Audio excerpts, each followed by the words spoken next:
Good evening and welcome to Scotland at 7.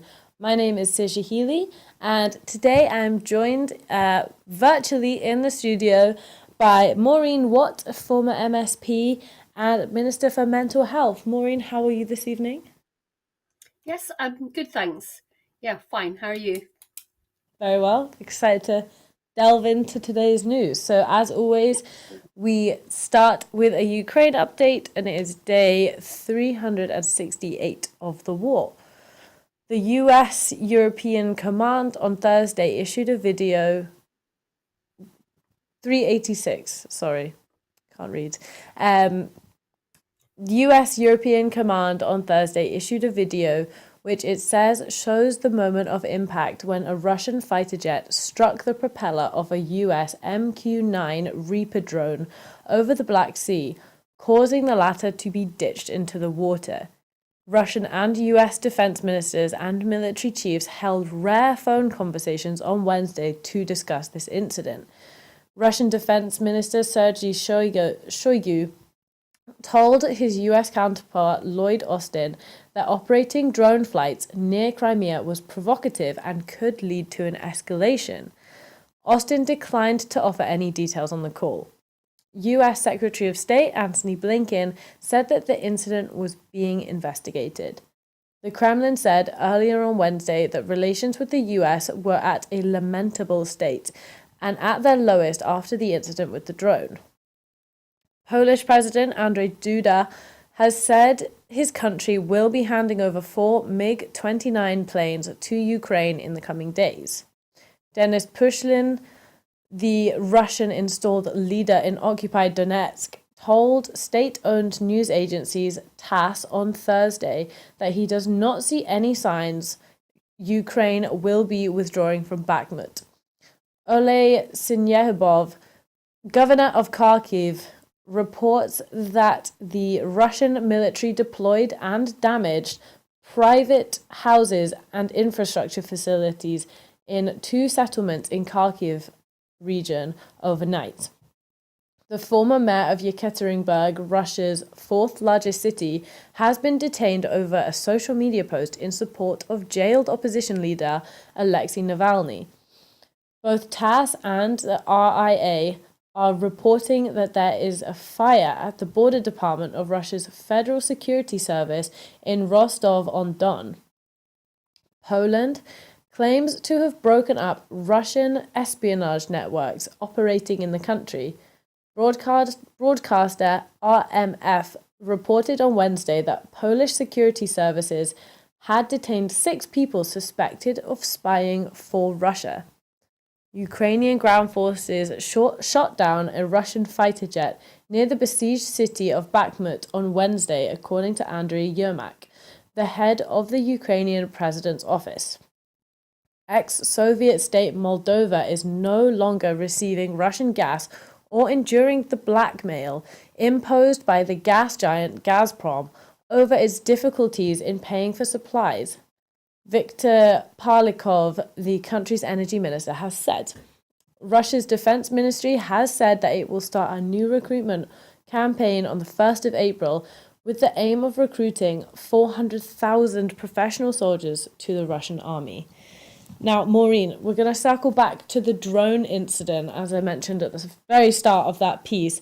Where, in your opinion, what is or what should be the role of drones in modern warfare? Well, I'm not sure what it should be. I think there needs to be some international discussion about that. But clearly, it is part of modern warfare on all sides. And I think it's probably here to continue. I mean, in terms of accuracy of shelling and bombing, well, not perhaps so much bombing, but shelling and artillery fire, drones seem to be used quite successfully by Ukraine on any programs that I have watched on television. Um, I think the incident of a drone and a plane colliding or whatever exactly happened, we might find out the exact details, um, is very worrying. But I do see drones, they are used so much now compared to even a couple of years ago in all sorts of activities and business. And I think they will be here to stay. I can't see how you can ban them. Certainly, it would have to be some sort of multilateral thing, and I'm not sure it's the worst thing that's being used in war. And also, so we spoke just there about Moldova and Poland, both traditional allies of Russia and former Soviet states. Now, they're both taking action that's working against the Russian interest. Do you think this could demoralize the Putin administration, or do you think they could just spur them on in kind of, it could just add more fuel to the fire? I think I don't think Poland and Moldova can perhaps be looked at in the same way. I'd be right in thinking I think that Poland is in the EU and Moldova is not. And certainly Poland has pulled itself away from the former Soviet Union in a much more robust manner than perhaps Moldova, who is perhaps looking to join the EU but not yet joined. So, I mean, this is the reason for Putin's war, isn't it? That he is against democracy. He sees NATO allies and perhaps the EU as um, multi-states that are aggressors rather than just peoples voting in a democratic vote in a democratic election for the type of future that they want. But Putin doesn't accept that, and he hasn't got over the breakup of the Soviet Union, which is why we're in this terrible state at the moment over Ukraine. So, would you say that it's kind of a further example of the westernization a little bit of Eastern Europe?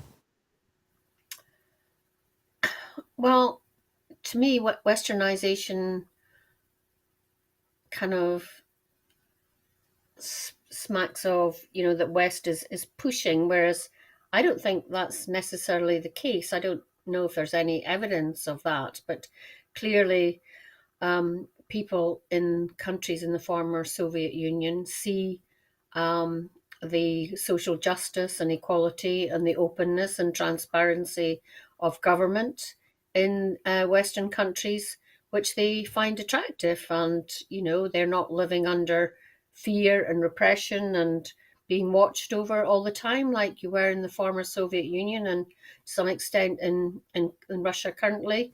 And that is more attractive to people, especially the younger ones. And that's why people in the former Eastern Bloc are looking to the West, I think. Mm-hmm. Lovely. So moving on, excuse me. So moving on to our next story, the UK remains on track for a disastrous decade of stagnant income and high taxes, despite cuts to public services, the Resolution Foundation has said in its analysis of the budget on Wednesday. The think tank, whose stated aims is to provide the standard of living for low and middle income families, said typical household disposable incomes were on course to be lower by the end of the forecast period in 2027 to 28 than they were before the pandemic, when inflation was taken into account. The Chancellor, Jeremy Hunt, had announced an impressively broad suite of policies to encourage more people into work. He was unable to change the course of declining living standards, the foundation has said. The report said that the UK's economy remains stuck in a deep funk, with people supported into work but getting poorer and paying more tax but seeing public services cut. The UK is forecast to have gone through the biggest energy and inflation shock since the 1970s, whilst avoiding a recession, with unemployment peaking at just 4.4%, it added. The think tank said taxes as a share of gross national product were on track to hit 37.7% by the end of the forecast, a 70-year high and a 4.7 percentage point increase since 2019 to 20.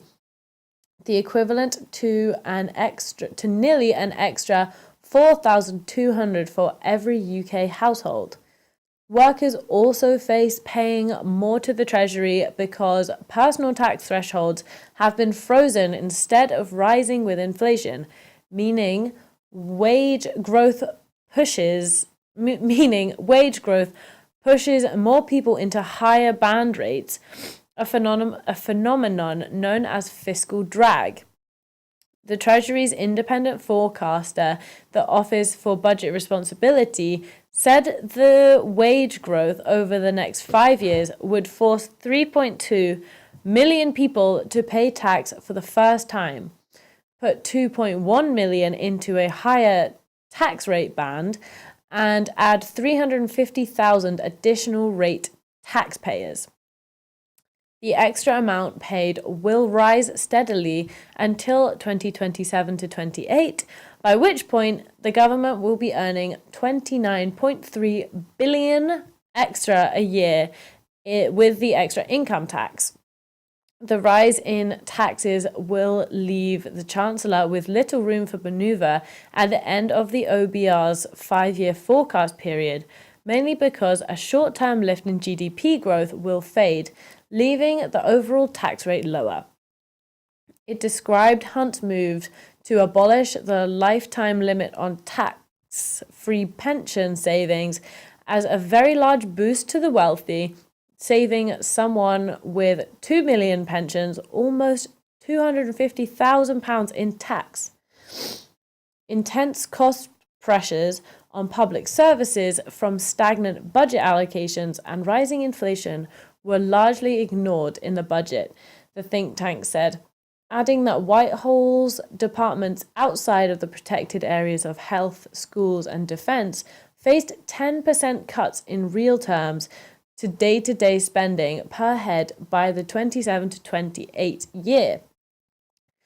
The foundation calculated the policy would deliver a temporary 3% boost to investment, when what the UK actually needs is a permanent 30% boost to catch up with our competitors in France, Germany, and the US. Maureen, what do you make of the budget? What were your initial thoughts yesterday when it came out? Anything that jumped out to you at first? Well, I think with the budget, it always looks good, I think, when the Chancellor delivers it until you get into the detail.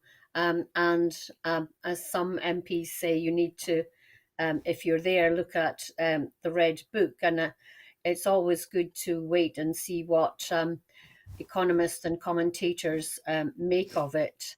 But I think what stuck out for me was the change to the lifetime pension allowance for high earners. As a former Minister for Health, both as Minister for Public Health and Mental Health, but in the Health Department, I know the problems that we've had with doctors and consultants with their pensions. It was a change to the pension arrangements, which Gordon Brown introduced years ago. But it does mean that the doctors have been taking early retirement, not necessarily not working at all, but working in the private sector in terms of, occupational health or private healthcare, or maybe even doing locums, but not working for the NHS up to retirement age, which you would expect people to do. So something needed to be done. But it's clear that for a lot of commentators, this was not the right way to go about it. And whether we'll see any difference to these high earners working longer remains to be seen. But I think the whole way that pensions are worked, to me, is just ridiculous. I can't understand why everybody can't just work for however many years, whether it's 50 or 45 or whatever. And if you leave school at 15, you can, work your 45 years and retire. And if you stay on for studying and then go to work, then you count your 45 years from then. It seems to me very regressive the way that we do pensions, and I've never found an actuary who can actually explain why we can't have a fairer pension system. Yeah, I mean, your guess is as good as mine when it comes to the why we can't have fairer pensions. We'll come back to the pensions in a section or two. So they've failed to raise the salaries, raise the income of the lower level public sector workers, but obviously they were focusing on the high level earners. Do you think that this is focusing on the wrong end of the NHS, obviously with the strikes that have come in? Do you think that the budget maybe neglected the younger generations within the NHS? Well, it is worth pointing out that we haven't had any strikes in the NHS in Scotland, which has been down to good negotiations between ministers, health boards, and the unions in the health sector. I think strikes have been paused in England, although we're still wait to see what junior doctors might do. But in terms of incomes generally, to me, if we're going to have a fair and equitable society, we need to raise the pay of the lowest paid and make sure that they have more money in their pockets so that they don't have to go to food banks and they're not energy poor, and that they spend money in the local areas, because those are the people that spend money and will go out um, to cafes and pubs and restaurants, rather than people who've already got loads of money who will ferret it away in some Cayman Island type bank account. So I think redistribution of wealth is absolutely essential in this country. I was in France a couple of weeks ago, and workers there are often on strike, but they get results. They get help with their travel to work, they get vouchers for meal vouchers on a daily basis. And, imagine if workers had meal vouchers here that you could spend in the shops if there isn't a canteen, how that would reduce the reliance on food banks. So there's lots of things that we could be doing that we never hear about in this country because the media is so obsessed with what happens in Westminster and how that is the right way to be doing things. So there is, with independence in Scotland, we could be doing so much better. And independence is an economic means to do things differently, which is why we need it sooner rather than later. So it is the case that the budget will leave Scots worse off. The Resolution Foundation talked about a disastrous decade of income stagnation coming. But already since 2010, when the Tories came into power, we've had income stagnation where the money that people earn hasn't gone as far as it would, and no increase in their wealth. And in the fifth largest economy, should so many people be struggling? I don't think so, and I hope that everybody throughout the whole of Britain makes that very clear at the next general election, that the Tories are incapable of running an economy for everybody, but only for themselves and the very wealthy. Could not have put it better myself. I could have put it perfectly there. And you happen to lead us perfectly on to the next segment, which is that the SNP has warned that Scottish families are going to see their incomes hammered under Westminster control, as the latest analysis shows that the UK is heading for the biggest fall in living standards on record. Overnight analysis from yesterday's spring budget shows that the UK is expected to suffer the biggest fall in living standards since records began in the 1950s, with real disposable household income expected to fall by 5.7% over the 2022 to 2023 and 23 to 24 years. Most people are expected to be worse off in 2027 than they were in 2019, with real incomes still expected to be lower in 27 to 28 than in 19 to 20. The typical household is expected to be worse off by £694 a year by 27 to 28 as a result of Tory government policies. Households will pay an extra £67 a month for energy bills after the Chancellor scrapped the Energy Bill Support Scheme with immediate effect. Brexit, of course, is forecast to deal a 4% hit to UK GDP, with UK imports and exports expected to be 15% lower than if the UK had remained in the EU. The UK is set to suffer slower growth this year than any other major economy, including sanction-hit Russia. Commenting, SNP spokesperson for the economy, Stuart Hosey, said Scotland is a wealthy, energy-rich country, but families are seeing their incomes hammered under Westminster control, and the UK economy is slumping behind. With Brexit costing the UK billions of pounds in long-term damage and families facing the biggest fall in living standards on record, it's clear Scotland needs independence so we can build a strong, fair and prosperous economy. Neither the Tories nor the pro-Brexit, pro-cuts Labour Party are being honest about the damage their policies are doing to Scotland. There is a reason the UK is expected to have slower growth than any other major country, even including Russia. Maureen, I think, we discussed it previously, but that really just puts everything into context about the imports and the exports and, the impact of Brexit. If Scotland does become independent, would you like to see a move to rejoin the European Union? Do you think that will be feasible for Scotland?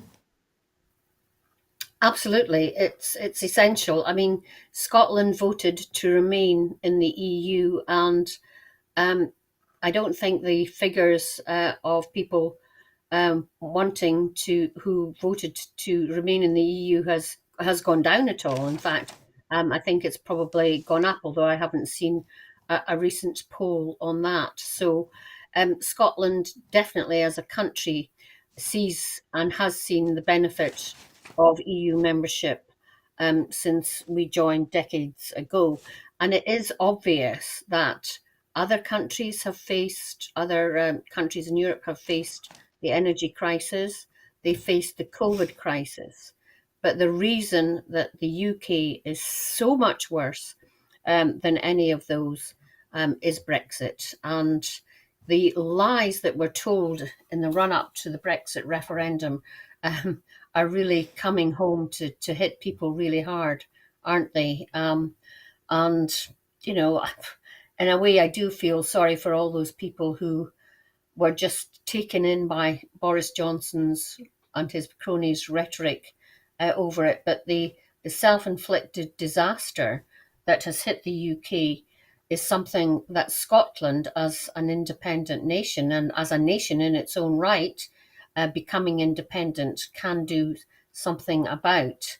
And it is more pressing, it's more urgent than it's ever been for us to start the process of rejoining the EU. I mean, I think we'll come on later to discuss our exports of food and drink, which have taken a hammering, but could be recovering. So, Scotland had a good record of exports and relationship with the EU, which has been totally trashed by this UK Tory government. And while the mainstream media do everything to try and avoid saying that Brexit is responsible for many of our woes. The truth will out, and Brexit has been and will continue, as we've seen, Suji, to be a disaster for the whole of the UK. But Scotland does have a way out. Mm-hmm. And so I spoke about the spokesperson for the SNP mentioned the pro-cuts Labour Party. In your opinion, would a change in the Westminster government, would that do anything to benefit Scotland and the Scottish people, or do you think that independence is the only way forward and really it doesn't matter who's in Westminster? Well, it doesn't look like there's going to be much of a change because Keir Starmer and the Labour Party seem to be very timid and feared about doing anything very much different to what the Tories are doing in order to hopefully regain these red wall seats.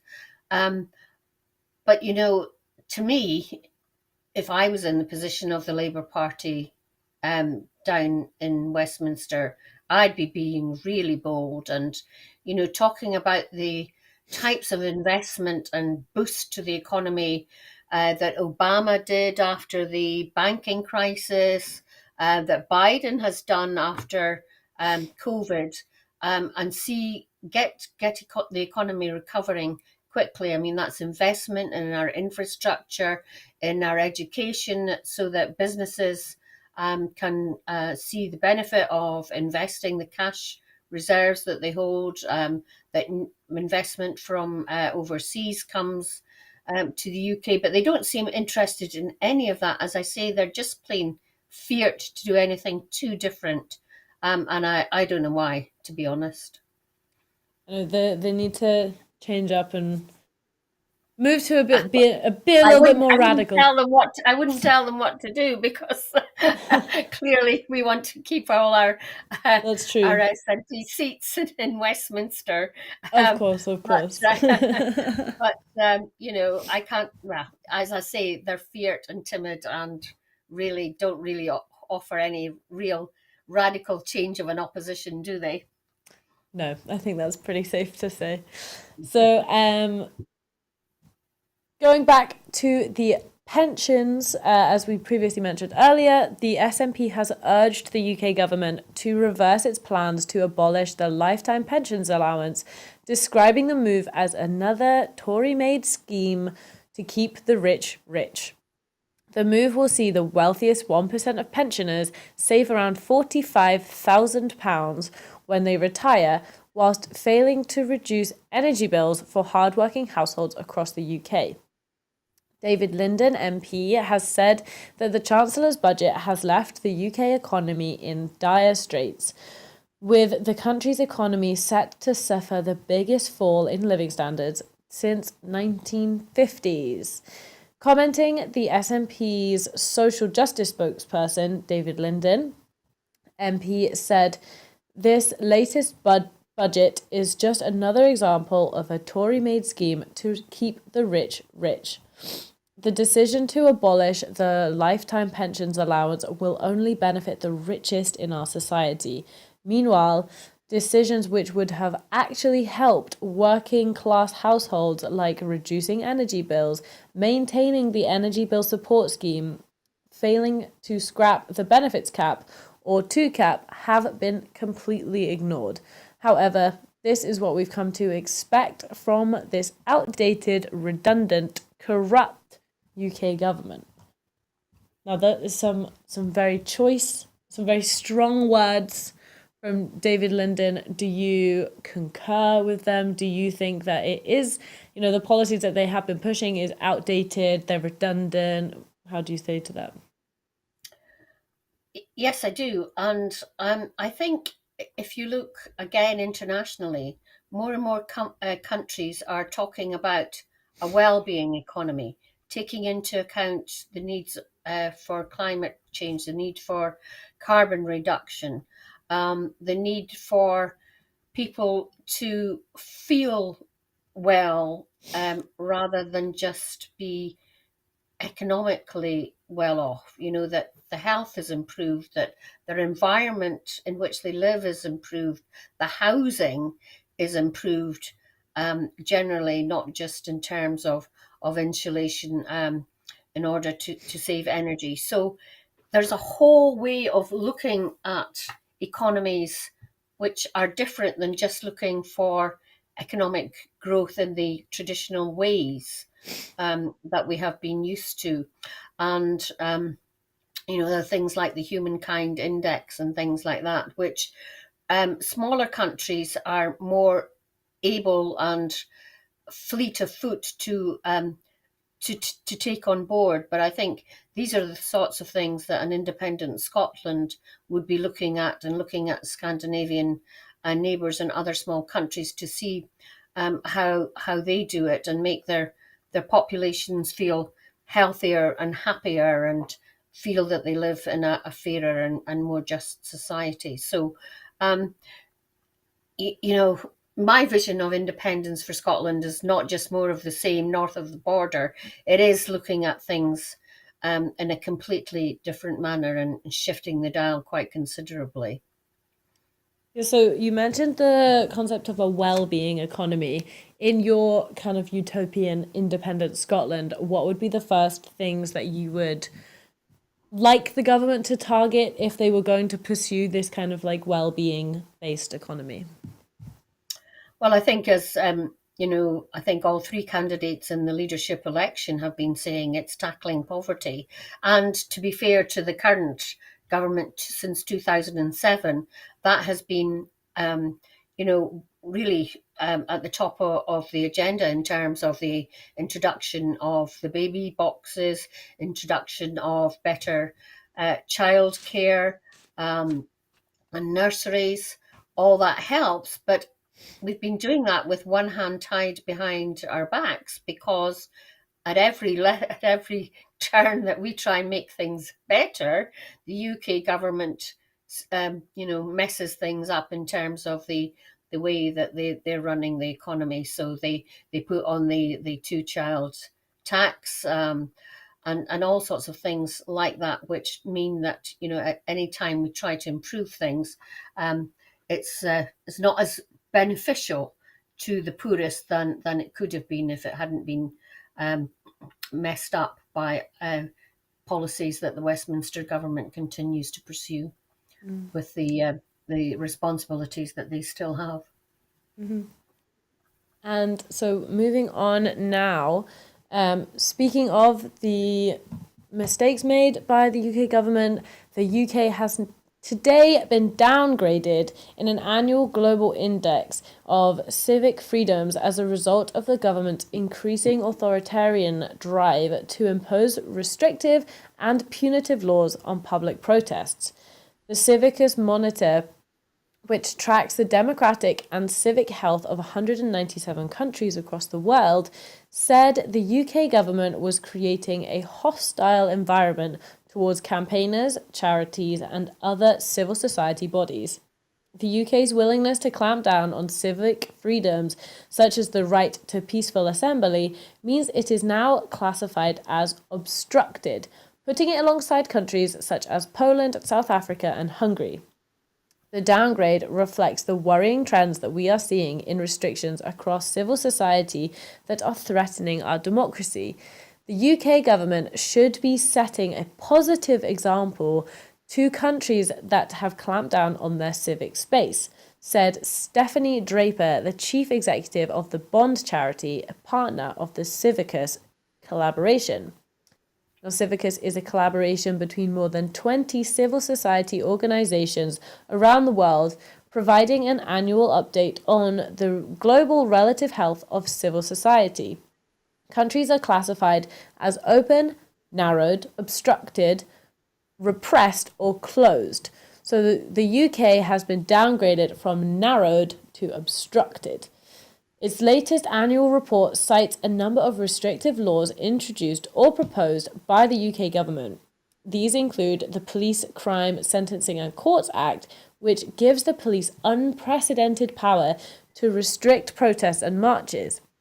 The Public Order Bill, now going through Parliament, which is aimed at curbing so-called guerrilla-style protests, but it's also concerned by what it sees the UK government's attempts to undermine human rights and its hostility towards charities and campaigners who actively opposed or speak out against its policies on climate change, anti-racism, and refugee and asylum seekers' rights.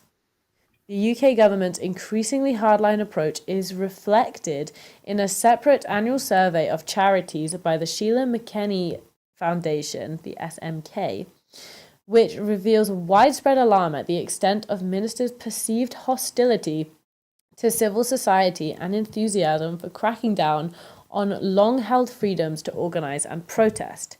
Maureen, what do you think it tells us about the Tory government that the issues that they take a problem with the protesting is anti-racism, environmentalism, and refugee and asylum seekers' rights? Yes, and again, is this going to get the coverage it deserves in the mainstream media? Because, as well, we've concentrated on the economic situation up to now this evening, haven't we? But at the same time, over the years of the Tory government and speeded up since Boris Johnson came to power, we've seen erosion of human rights and civil rights. Fortunately, things like police are devolved in Scotland, so not to the same extent. But I mean, the fact that you cannot march now in England without severe restrictions is horrific, really. I mean, just think about it, that you can't take to the streets and demonstrate. It is really, a curb on people's freedoms and not something that you would have expected to happen in a country that's supposed to be civilized like the UK. And, every week we hear about lefty lawyers as, being something absolutely abominable, which, in every society you want people who challenge the government. Often they have to do it because the opposition is not as strong as it should be, or there's a big majority for the government. So, I always say that, dictatorship isn't far away. And if you go to countries like Spain, and particularly maybe Catalonia in Spain, you see how fragile democracy can be sometimes. And it isn't something that we should absolutely take for granted. It's something that has to be worked on and nurtured and believed in, and not taken for granted. So this downgrading of global freedoms in the UK, and it becoming more authoritarian, we can all see, but it's not something that is given an awful lot of coverage, where, in my view, it should be. I mean, yeah, we saw it during Trump in America. We saw the downgrading and the deterioration of kind of American democracy. And, it's happening in this country as well. But it, like you said, it's really not discussed as much. It's definitely not given any airtime. Like you would be very hard pressed to find comparisons between our government and the American government, obviously under the Trump administration. Yeah, I think that's a very good point that it's not talked about in the media, and it likely will not be talked about in the media. So moving on back to Scotland, following the requests by the leadership election candidates, the SNP has today confirmed the details of the party membership numbers. In a statement, the party said that the total number of eligible ballots for the leadership contest is 72,186. This does not include anyone who joined the SNP after the 15th of February 2023 and therefore is not eligible for a ballot. The statement said that the membership numbers fluctuate month by month and day by day depending on a range of circumstances. Hence, the SNP only publish an end-of-year number within their annual accounts. Many factors influence the fluctuation of political party membership.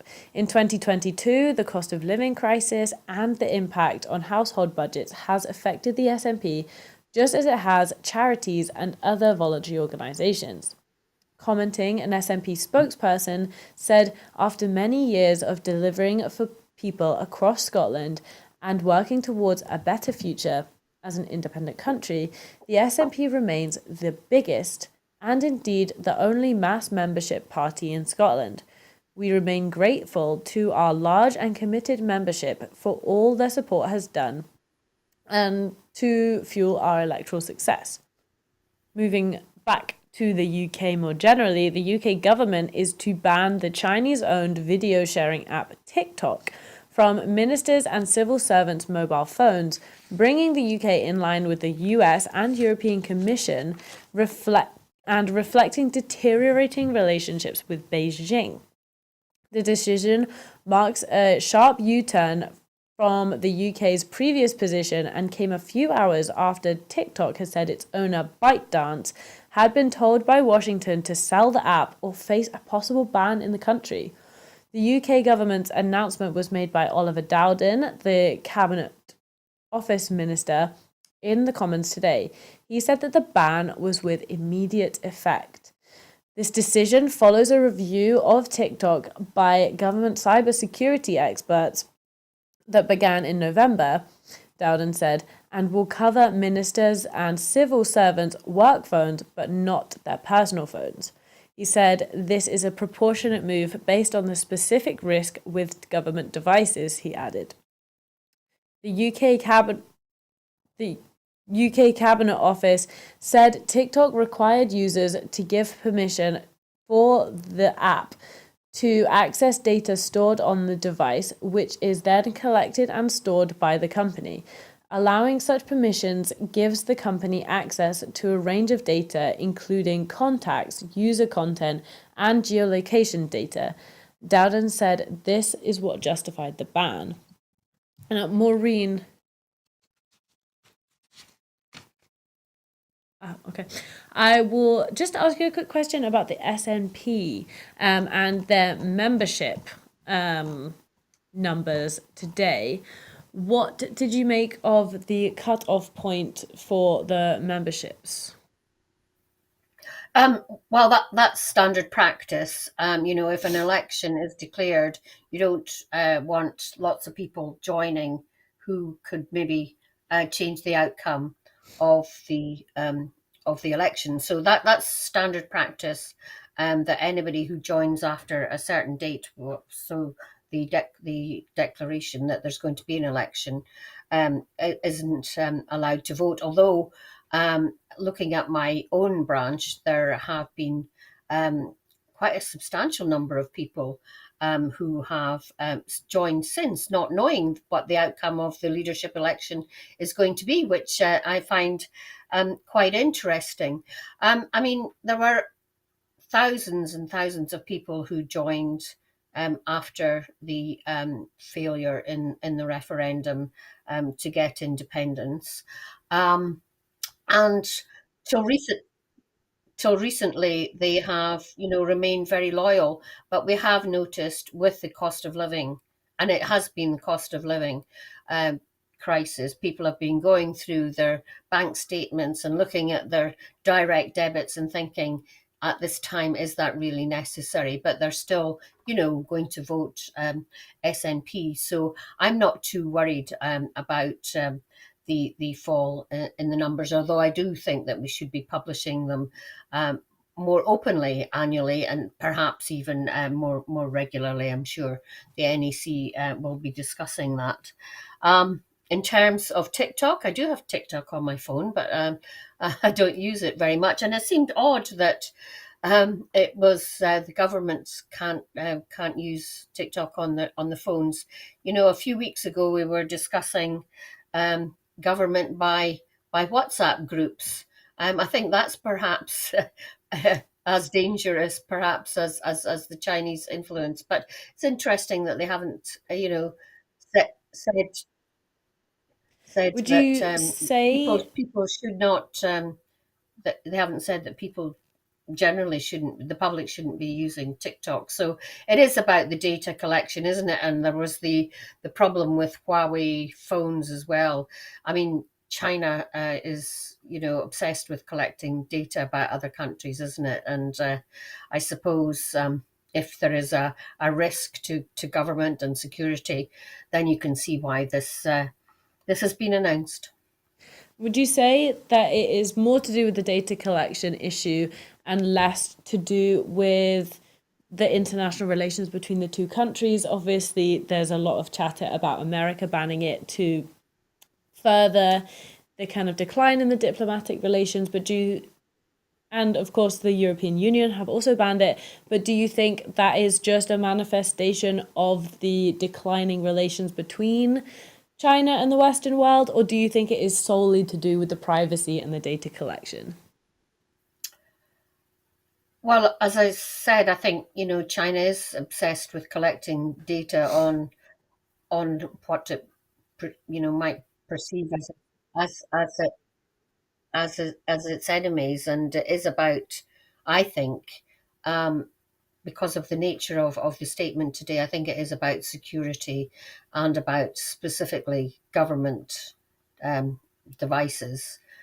So hopefully, um, this is perhaps just the UK falling in line with the European Union and the States. It'll be interesting to see what the response is from China on this. Yeah. So moving over to the US, federal prosecutors in Washington are reported to have told court officials 1,000 more people could be charged in relation to the deadly January 6th attacks on the Capitol. Matthew Graves, the US attorney in Washington, D.C., has sent a one-page letter to the chief of judge of Washington Federal Court appraising her of a potential deluge of defendants, according to the Bloomberg News. The correspondence provides details on what the U.S. Attorney General Merrick Garland has described as one of the largest, most complex, and most resource-intensive investigations in our history.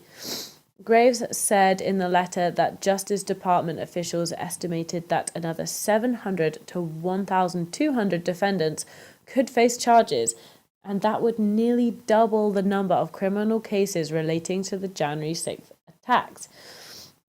More than 1,000 people have faced charges for alleged involvement in the Capitol riot. Those who attacked Congress are alleged to have done so at the urging of Donald Trump, seeking to thwart certification of Joe Biden's election win. Graves said knowing how many cases would unfold is incredibly difficult due to the nature and the complexity of the investigation. The prosecutor also said he did not know the exact proportion of misdemeanor and felony cases to come, but thought there would be a larger proportion of felonies. Federal charges against participants in the Capitol riot have ranged from physical violence and property destruction to seditious conspiracy. The Justice Department has said that 326 people have faced charges for assaulting, resisting, or impeding officers or employees, including approximately 106 individuals who have been charged with using a deadly or dangerous weapon or causing serious bodily injury to an officer. Some 140 police officers were assaulted. About 55 people have been charged with the conspiracy, the Justice Department has said. Approximately 1,000 people arrested to date. 518 have pleaded guilty, with many facing jail or prison. 53 people were found guilty at trial, Justice Department data has shown. Criminal investigations into Trump's attempts personally to undermine the 2020 elections continue.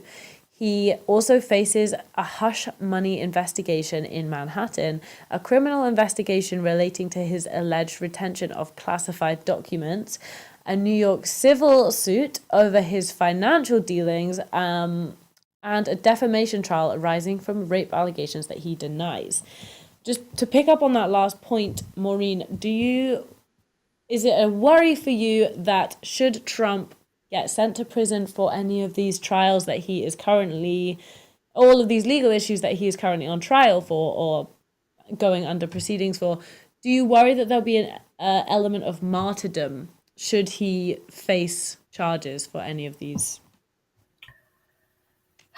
I suppose that's a possibility, but I mean, Trump has been sailing close to the wind in terms of wrongdoing and criminal acts even before he became president in relation to all his businesses. We know how he avoids tax at every cost. So, um, and the Capitol riot. I mean, just even talking about it, it was just such an amazing scene, wasn't it? To see, you know, the biggest well, it's not the biggest democratic country, but a huge country like the United States and its parliament getting trashed. So I think we need to see Trump in front of the courts as soon as possible because I can see this running on and affecting um, the next election and the choice of candidates and things. So